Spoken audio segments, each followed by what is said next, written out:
Hey, everybody. Welcome to another episode of Eating at a Meeting. I am your host, Tracy Stuckrath, founder of Thrive Meetings and Events and this podcast, Eating at a Meeting. And I am so excited that this week we just dropped the 152nd episode yesterday. And so go check that out. You can check it out on all your podcast platforms. But today I am excited to chat with this guy right here, who is Zak Marks, and he is in London. Am I? Correct. You're in England. Okay, London. I'm like England. He is the co-founder of Kitt Medical, and I am so excited to introduce you to him and what he is doing. So, hello, Zak. How are you? Hi, Tracy. Yeah, I'm doing very well, thank you. Well, very good. And just as you can see from the banner here, I just put up, Zak is working with Kitt Medical, or he's the founder of Kitt Medical, co-founder of Kitt Medical, and the CEO. But with Kitt Medical, they are saving lives, implementing change, and creating a new standard for allergy care.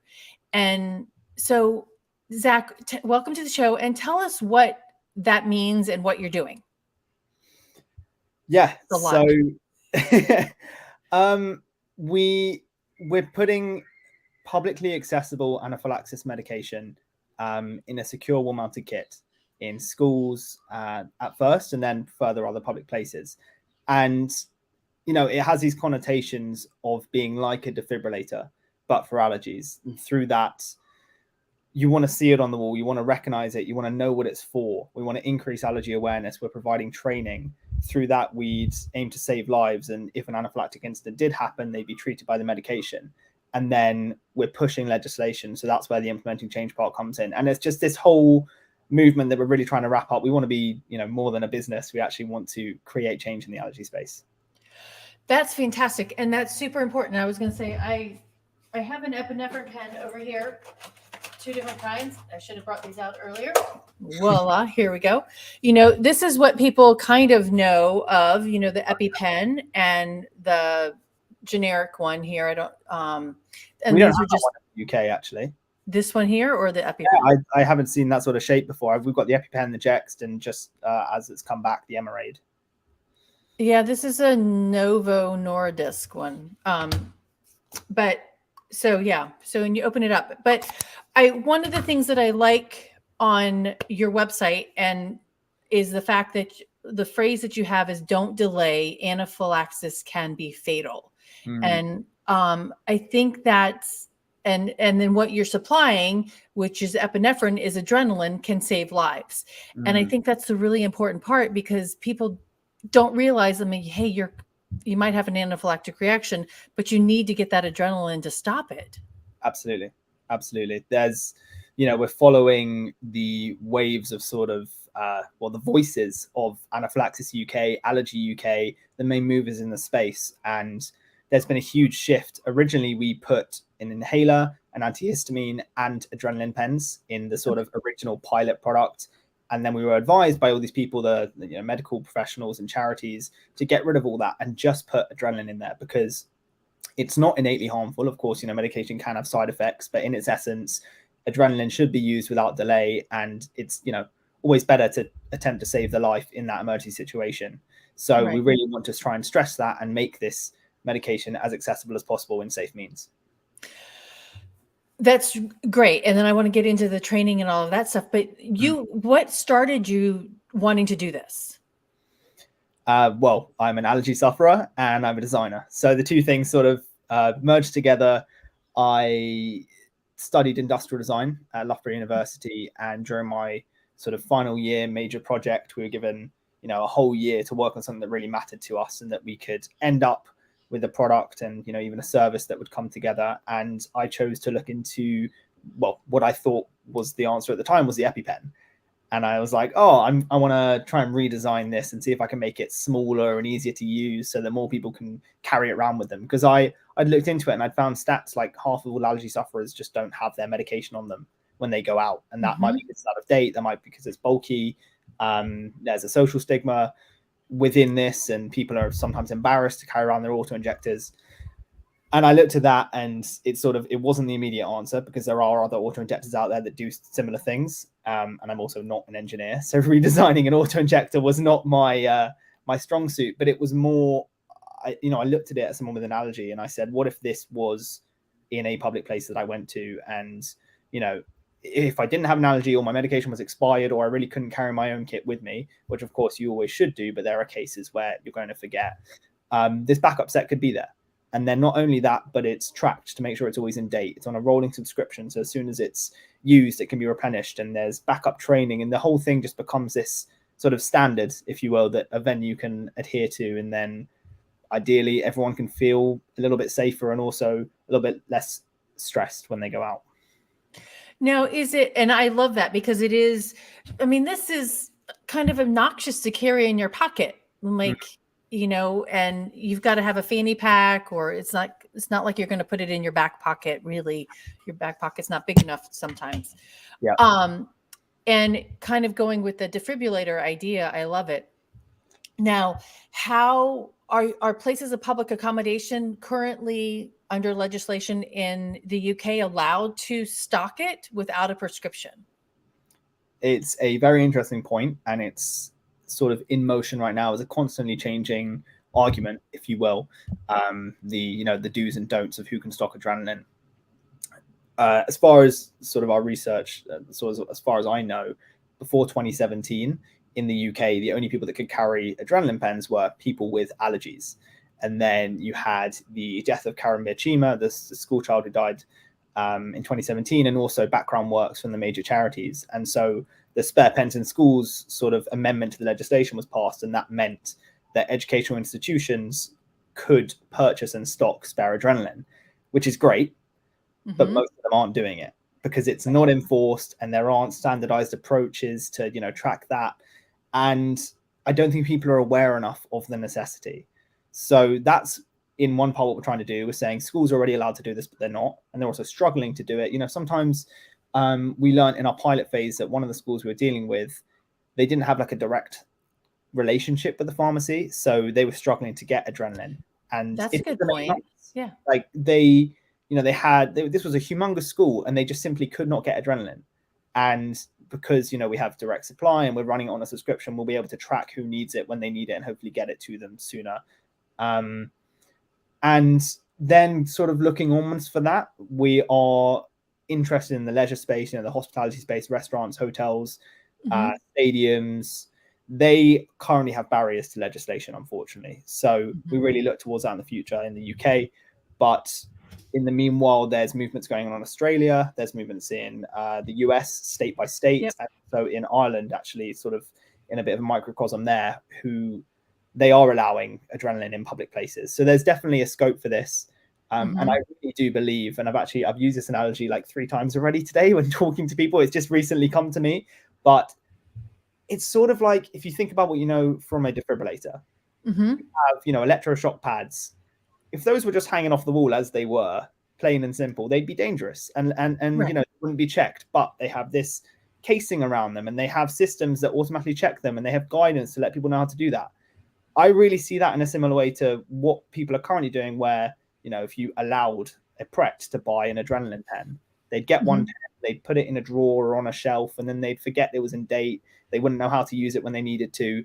But with Kitt, we're providing, a case, and we're providing training, and we're automatically stocking it. So it's a really similar model. And I think by building that, we can then push legislation, hopefully, to allow them to be stocked in public places. I love that, because even in schools and stories that I've heard, I mean, I don't have any children, so like the epinephrine pen is in the school nurse's drawer and it's locked, or right. And so, and if the school nurse is not there, because not nurses aren't there every single day in every single school, who has the key to that? And maybe the principal does, but has the principal been trained on how to administer it and getting it to that? So I do love that whole concept. And I know I tagged you on a couple of posts from Leanne Mandelbaum from No Not Traveler about the medical kits on airplanes right now, right? And, that would have potentially saved Natalie's life, right? If that epinephrine pen was on the plane with her. But I mean, that it makes it easier. Natasha's story was Natasha. Yeah. Sorry. It's complex. And I think there's things you can say to where, adrenaline is obviously one of those things that once it's used, you still have to go to hospital.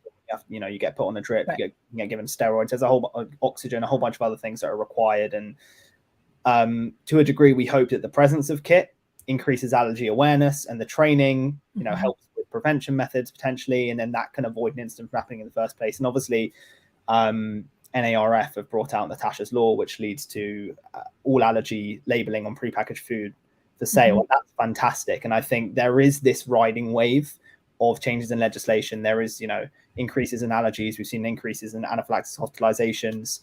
And it's just about time we had something like this in the public. Right. Well, and I think it is that education and awareness of how frequent it does happen. And you were telling some statistics in your presentation to the mayor's competition a couple of months ago, right? And so tell some statistics, not to get us down in numbers, but what are some statistics on the prevalence of food allergies? Yeah, so bear in mind, I'm not a medical expert, and I haven't found statistics myself, but Allergy UK and Anaphylaxis UK do a brilliant job of it. And there's something along the lines of 550 million people estimated to be suffering with some degree of allergy, whether that's asthma, eczema, food allergy, and in extreme cases anaphylaxis across the world. And I believe there's 3 million food allergy sufferers in the UK alone. Bearing in mind, most of those people probably don't keep in-date auto-injectors on them at all times. So, of course, like I've got close friends, I've got, family members that have allergies, and they will have had one reaction back when they were like 7. And now they'll be walking around, going to restaurants, not telling people they've got an allergy, not having their auto-injectors. And the thing is, when you look at the stats, it sort of hides these sorts of things because, people can develop allergies to anything at any time. I personally have had myself checked, skin prick tests and blood tests every 2, 3, 4 years throughout my life. And my allergies to nuts and peas and beans and things have always changed every time I've been. So when looking at the stats, you always have to take it with a pinch of salt because these things do always change. And the diagnosis is, I think people have been calling it now it's sort of like a lottery, the allergy services of where you are. I know even just in the UK alone, let alone the US and the rest of the world. Well, yeah, I mean, and Dr. Ruchi Gupta's study says that there's 32 million Americans with food allergies, and that's mind-blowing number, and that's more than double than what had been projected, right? And that's scary. Yeah, completely. We've seen whatever it is across the board, across the world, rise in allergy, and the demand has not been met with the supply. Essentially, the increase in services, the increases in provisions, the increase in awareness, that hasn't really happened to meet the actual demand. And so you're getting a massive uproar now. And I think we're sort of at the right time and in the right place for this sort of thing. Right, exactly. And there's so many different ways to mitigate it. But I think, before it actually happens, but when it does happen, we can't delay. Like, it's really important to make sure that medicine is there. So what are you most excited about what you're doing?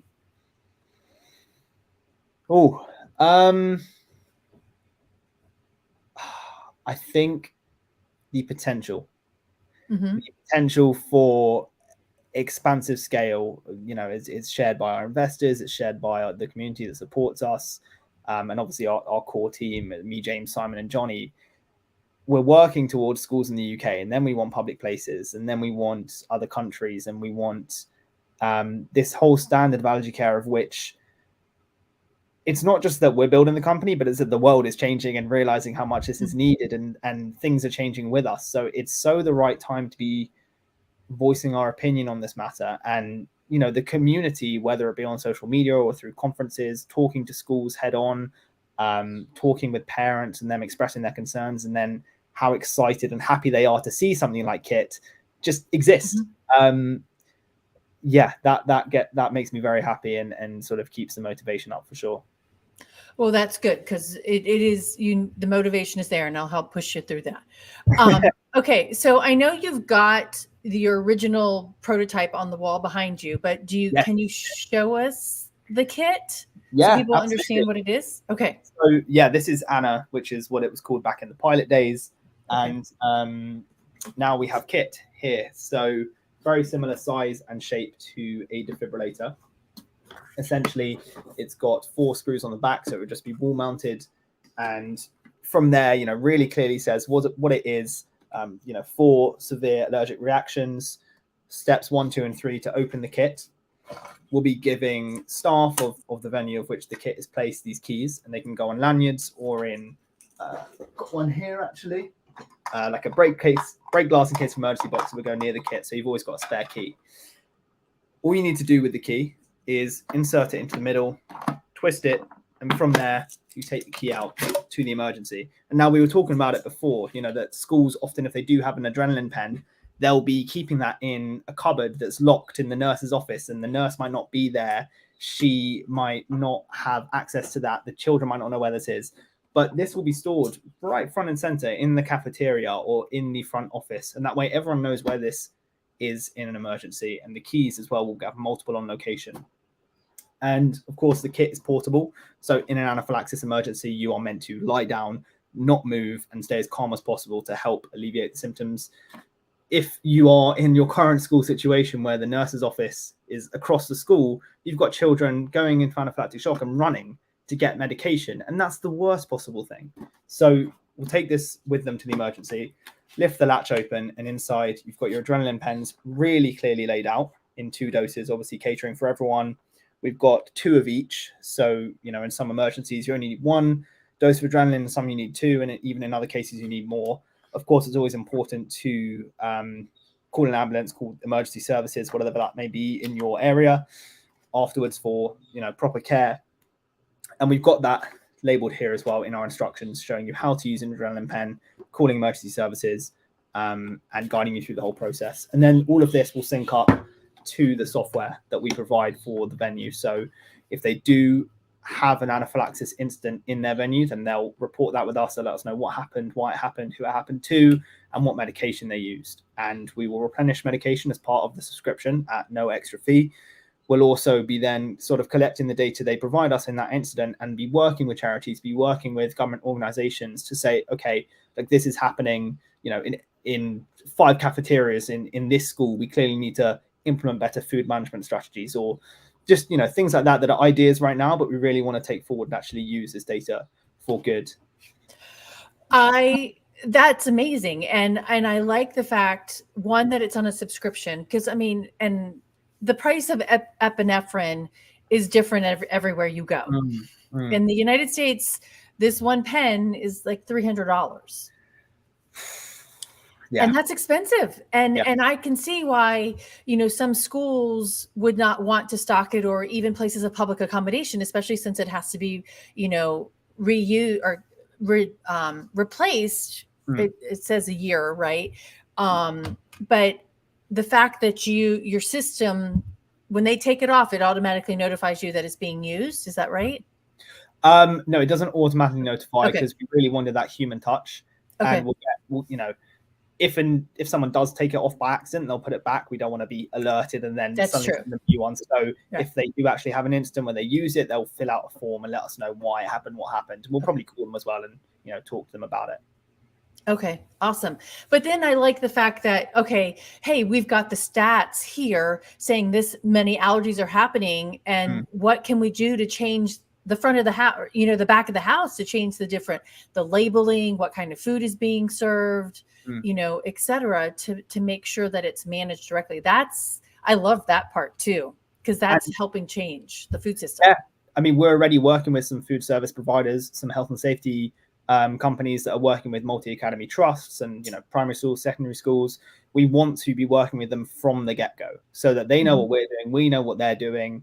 And again, we're not just providing the emergency medication, we're providing a whole service with the training, and we really want to work towards any degree of prevention that we can, as well as the treatment if they do need it. The idea is you buy a kit and hopefully you never have to use it, of course. Right. That's the whole thing. It's more about in the same sort of way, you don't buy a defibrillator and expect that you're going to have a cardiac arrest and need to use it, but you buy it just in case. And the awareness of it being there is going to create that conversation and that dialogue and move towards better standards of care. And I'm curious, your emergency medical professionals that are all of them allowed to carry adrenaline and administer it? Because I know in some places in the States, not everybody's allowed to carry, all EMTs are allowed to carry it. I can't speak on anywhere else other than the UK. I do Right. know that, you know, a healthcare professional, if they are registered to a particular venue, then can order medication on behalf of that venue. And we are working with our medical advisor, Dr. David Mass, who is an allergy specialist and GP, and he sort of advises us on all the best practices. But yeah, I think that's the best answer I can give on that. Yeah. But no, I meant like when the ambulance shows up, do you know if of those EMTs are allowed to administer it? Oh, I mean, in terms of administration, anyone can use an Okay. adrenaline on, you know, in terms of an adrenaline auto injector, anyone can use that Right. in the purpose of saving a life in an emergency. Okay. And I think there's, well, at least in the UK, again, Yeah.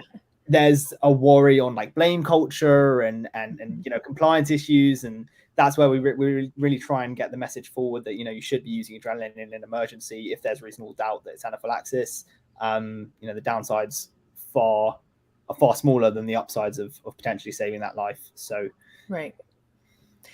Now, what is the critical response time for food allergy?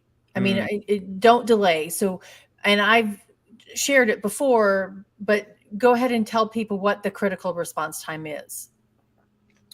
Well, from what we know in terms of food allergy, you know, insect, latex, exercise-induced anaphylaxis, all of these things can be extreme. They can also be, you know, more mild, and it really depends on the individual and what their sort of, you know, their the severity of their allergy to that thing is. It also will depend in food allergy, for example, to how much you've ingested of that allergen, whether you've eaten other food before and, you know, you have stomach lining, whether you've eaten water, whether you've exercised before and your heart rate is high. There's all these things. So, you know, you speak to any sort of medical professional and they'll never say, oh, it's exactly this. And you need to have, like, it was one thing we were looking at the beginning, like, can we make a sort of kit ratio per school building or distance? And these sorts of things aren't exact science, but all we can say is the stats tell us, you know, anaphylaxis can be fatal within 10 minutes. You should always just give adrenaline as quickly as possible. Think of it like a defibrillator. You don't want to be moving too far or too fast to get access to the medication either. So we're looking at, you know, primary schools on average for us so far might be taking between 1 and 2 kits. We've got some secondary schools that are looking between 3 and 5 kits, and then we're working with some boarding schools that have requested for 8 kits upwards, really depending on how many students they've got, the layout of their buildings, the type of facilities they've got, you know, catering, exercise. But we have to take each individual case as it comes, and obviously then prescribe what we think is best and work with them on that. So how much is the kit going to be, and and then you mentioned the subscription, so that's an annual subscription. Yes, so we're charging £500 per kit per year. So far in the UK, and for our schools market, that's the product we're offering. And so obviously that scales with how many kits you get per venue. And we found that really receptive for schools. You know, we know that if they're getting various sets of adrenaline themselves, that can be pretty expensive. If they're getting their own training, that can be expensive. And not only that, but because we're offering this all-in-one service, we are saving them so much time and worry. And, you know, you get schools that say you just can't put a price on the potential to be saving a life. You can't put a price on, you know, taking away the ease for this. It's worked out really, really well to put the training and the medication all in one package.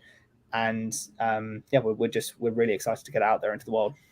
Well, I love that, because I just calculated it, and oops, I just went blurry. That's $633 currently, you know, in US dollars, of that. And I think I have to fix myself here.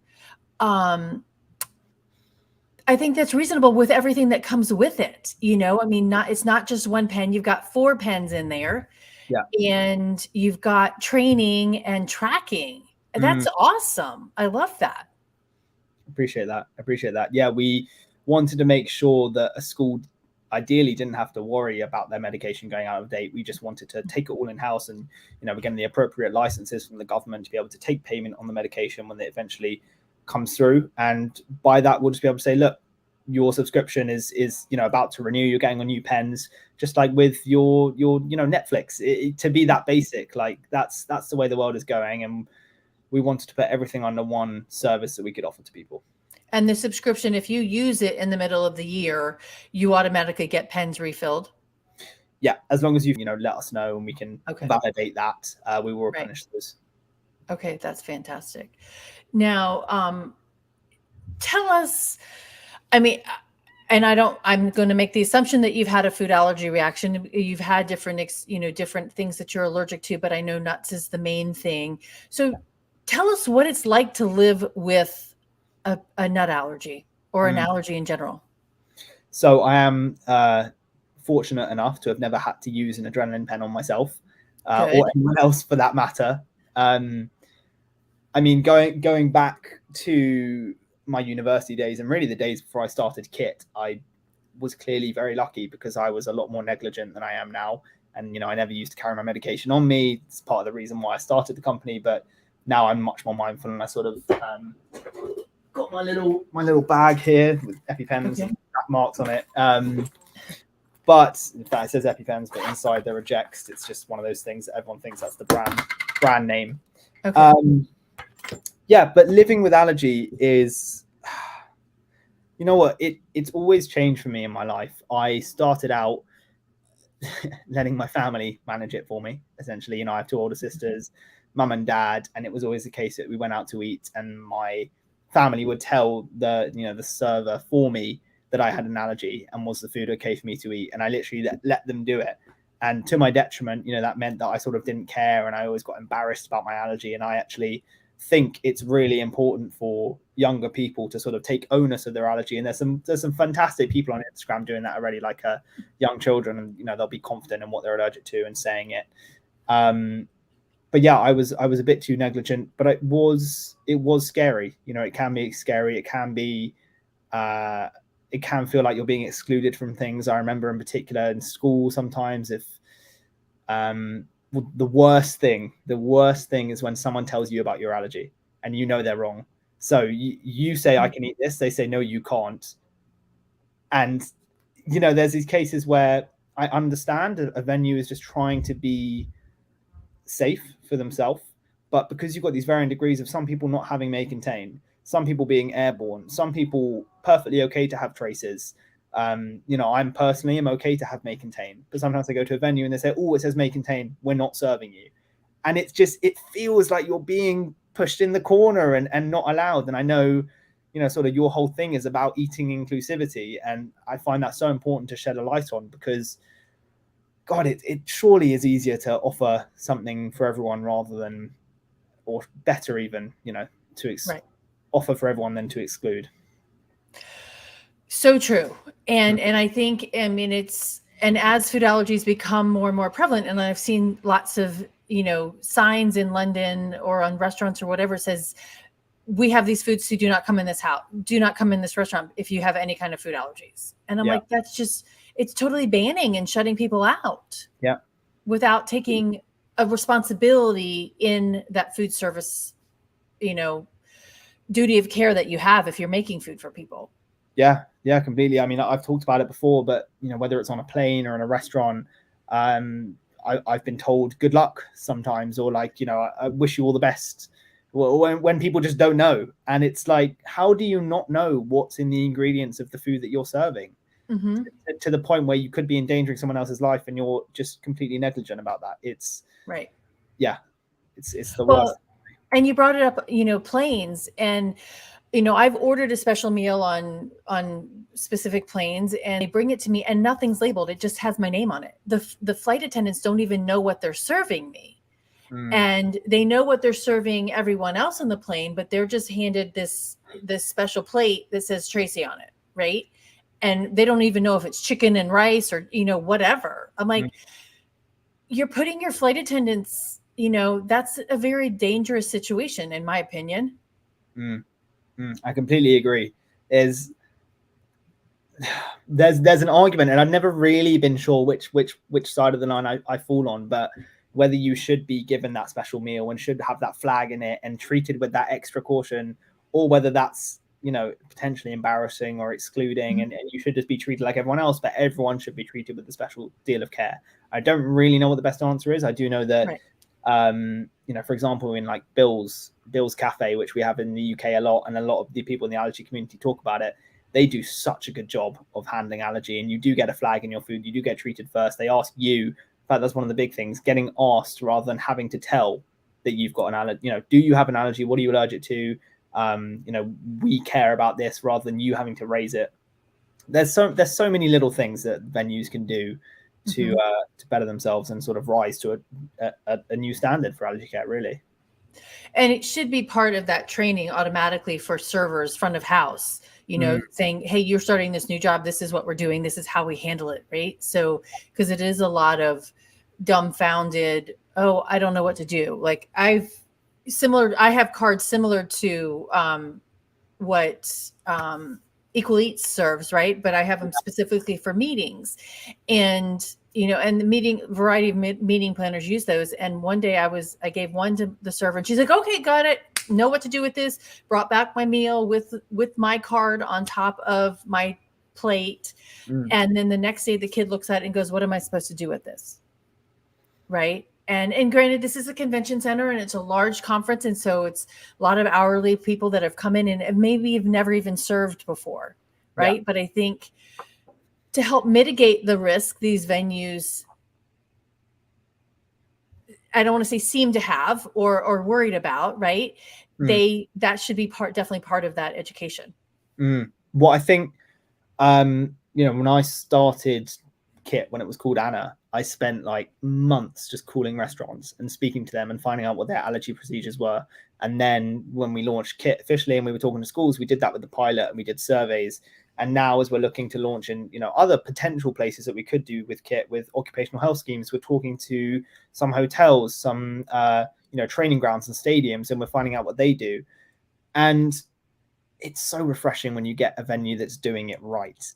And it doesn't come across as difficult. It really doesn't. It's just either someone has a relation to allergy or someone's just got their nose on sort of a nose on the pulse, a finger on the pulse. And they know that this is coming, whether it's going to be government enforced regulation or whether it means that if you are negligent, it's likely that in a few years you're going to trip up and something's going to happen. Just the unfortunate reality of it. They take the right procedures in place and you just feel respected, really. And I've seen some figures, and definitely I've spoken with Julianne Panan, the founder of Creative Nature, and she's mentioned it a few times, how you're not just serving the allergy sufferer or the person with the allergy when you do well for food allergies. You're serving their entire family and their friends and anyone else they bring to that venue with them. So it makes so much sense to take that extra care. Right. Yeah. Mike Antich here in the States had a stat. He has a bunch of stats, but he was oh gosh, I'm going to forget the name. Allergy Eats, right? And you can go online and find restaurants, to eat that do good service based on other consumers' responses. And it's like a 4 times the revenue that you can get, right? Because you are feeding more people, like you said. And even Shandy in Arizona with her platform, a statistic that she has says that a food allergic diner's bill is 38% less than a typical a non-food allergic guest bill. So think about how if you could raise your revenue, right? And by allowing you to buy something more expensive on it or more than just a baked potato, right? It's an opportunity to grow your business. That's really interesting. So what you're saying, basically an allergy person is having to strip back the food they're ordering because they might be allergic to something, and therefore wow. Yeah. And that's her company, Shandy's company, is Certistar, and she works with hotels or restaurants with their menus and just labeling the food green, red, or yellow. Hey, does this, can I eat it? Should I be cautious, or just, stay away from it? Yeah. But yeah, I mean, there's so many good possibilities about it, but I love the fact that the kit is, you can put it in the employee break room, at a restaurant or, somewhere out there. I don't know where defibrillators are in restaurants really, but if they are, but I know they're in hotels, a lot of hotels. And do your schools have defibrillators? Yeah, big time. Okay. And we, as part of the market research, we're asking schools how much are they spending on their health and safety budgets. Even more granular, how much is a defibrillator for you? And they can range between £600 to £2,000. And Wow. you've got a kit at £500 per kit per year. So the difference in that is, and what's really strange is we speak to schools and we say, we'll give them the kit sort of sales pitch, and we'll tell them what we're doing, and we'll ask them what they're currently doing for allergies, and we say, okay, there's a clear need for this in your school. And then they'll say, we're not sure about that, we don't think we need it. And then I'll say, okay, well, have you got a defibrillator? And they say, oh yeah, we've got two. I'll say, okay, well, have you ever had cardiac arrest in your school? And they'll be like, well, no. And I'm not saying get rid of your defibrillator, because absolutely have that, but how is the difference managed when they have had one or two mild allergic reactions? They've never had a severe cardiac arrest in their school, and they place that importance. And I purely think it's public perception, and brilliant work done by defibrillator campaigns to say you need this regardless. And that's the similar message we're trying to put out, that you do need it regardless. Heavily encouraged to have it by medical professionals and charities, and I do think it's on its way to being government enforced as well. That's a really, really good point, because it's in case of an emergency. Yeah. Right. And you don't want to have somebody pass away because of not having it. Yeah. And Exactly. And I think there's one stat, I think it may be from FAIR, I know I've seen it on their website, is like 50% of food allergic reactions happen outside of the home. And I think majority of them are from people who never even knew they had an allergy. Yeah, we have. I've seen on Allergy UK's website, and we've put it on our website because it's so important, that 20% of anaphylaxis incidents in UK schools happen to children that didn't know they had an allergy before and had no prior history of allergy. And these things can develop at any time in your life, and particularly at hormonal change periods. So when you're going through puberty, when you are a teenager at school, there's a big probability that you could develop an allergy. And it would just be an awful scenario if someone did and they didn't have the medication on site. And of course, most people aren't going to develop an allergy, but there's that case where they could. And so we really want to make that enforced standard, if you will. Yeah.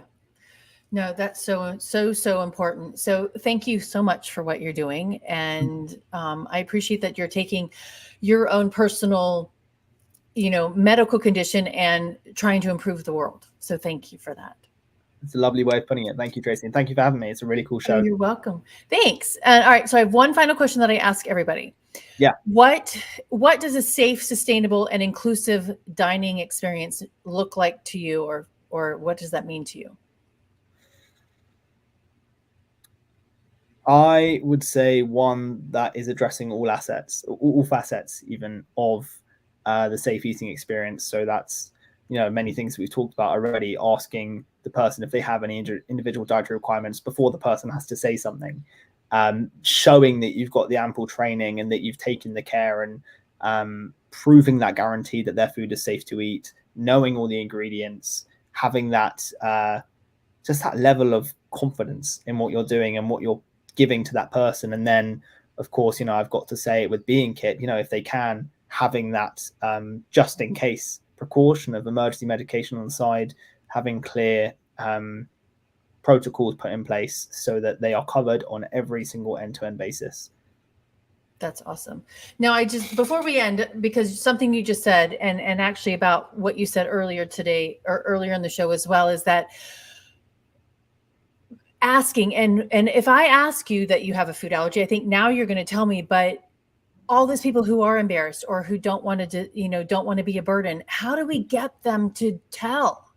And what made you change your mind?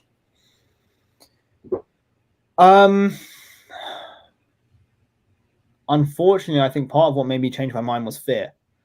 You read about the stories of Natasha, you read about the stories of Owen Carey from Byron, who didn't mention he had a milk allergy, and then the burger that he ordered had dairy in it, and that caused him to have a serious reaction. Like, these are things where I just said it's so much better to just wear it on my sleeve and own up to it. And it can be embarrassing sometimes, particularly if you go on a date, or unfortunately you deal with some really stupid people in venues, and I tell them I'm allergic to nuts, and then I'm also allergic to peas, and they're like, oh, you can be allergic to peas, and they'll sort of maybe make a joke out of it, and I'm like, haha, yeah, I can, so please make sure there's none in my food, thanks. So yeah, I think part of it was fear, but for other people, I do think it's that public perception. And again, it's part of what we're trying to do with Kitt, with making it seen and doing rid of all the boring and sort of old school connotations of allergy. Like, this is just something people live with. It doesn't have to be something that's like, I think in old movies and TV shows, you've got that image of like the dweeby kid that's just unliked and unathletic and whatever, and he just so happens to have allergies. That connotation is completely untrue. You can be fit and healthy and doing well in whatever you're doing, and you just so happen to be allergic to some food, and it can be seen by everyone, and being aware of that will help you talk about it, I think. I love that. And I think your pea thing, your pea allergy is huge right now, because everybody's putting pea protein into into prepackaged foods, and as a sort of protein aspect, and you're going to have to read labels even more, because that's not required to be labeled. I know. It's one of those things that I'm now having to look out for a lot. And, unfortunately, I can't have Huel, the sort of ready meal food shake thing. They're a really cool company. They do this like nutritionally balanced shake, and all their stuff is made of pea protein. And pretty much any vegan alternative you go to is made of pea or chickpea or soya, and I can't have any of it. So yeah, it's just one of those things to be aware of, and hopefully, you don't want it to be, hopefully, because more people shouldn't be developing allergy, but I think more people are developing pea allergy, and it probably will become something listed as well. Yeah, and I mean, we've got 9 that are required to be listed on prepackaged foods. I'm really grateful for the regulations in the EU that requires it to be on unpackaged foods as well. And especially with Natasha's law as well, that's in the UK and Ireland, broadening that law even more because of what happened in Natasha's. So, all right, we have to work together across the globe to make sure that everybody has a Kitt in the public places. Yes, absolutely. That's the dream. Okay. That is the dream. And so everybody check out Zak, connect with him on Instagram, on LinkedIn, on Facebook. It's kittmedical.com. I've already posted that in the chat, so definitely check him out. And that is Kitt with 2 T's, just to make sure. Yeah. Good point. And why is the 2 T's? Purely because we couldn't make a product just called KIT. No one's gonna, differentiate it from anything else. And yeah, it looks nice. It does look nice. It's a great product. So everybody, thank you so much, Zak, for being here. Thank you for tuning in.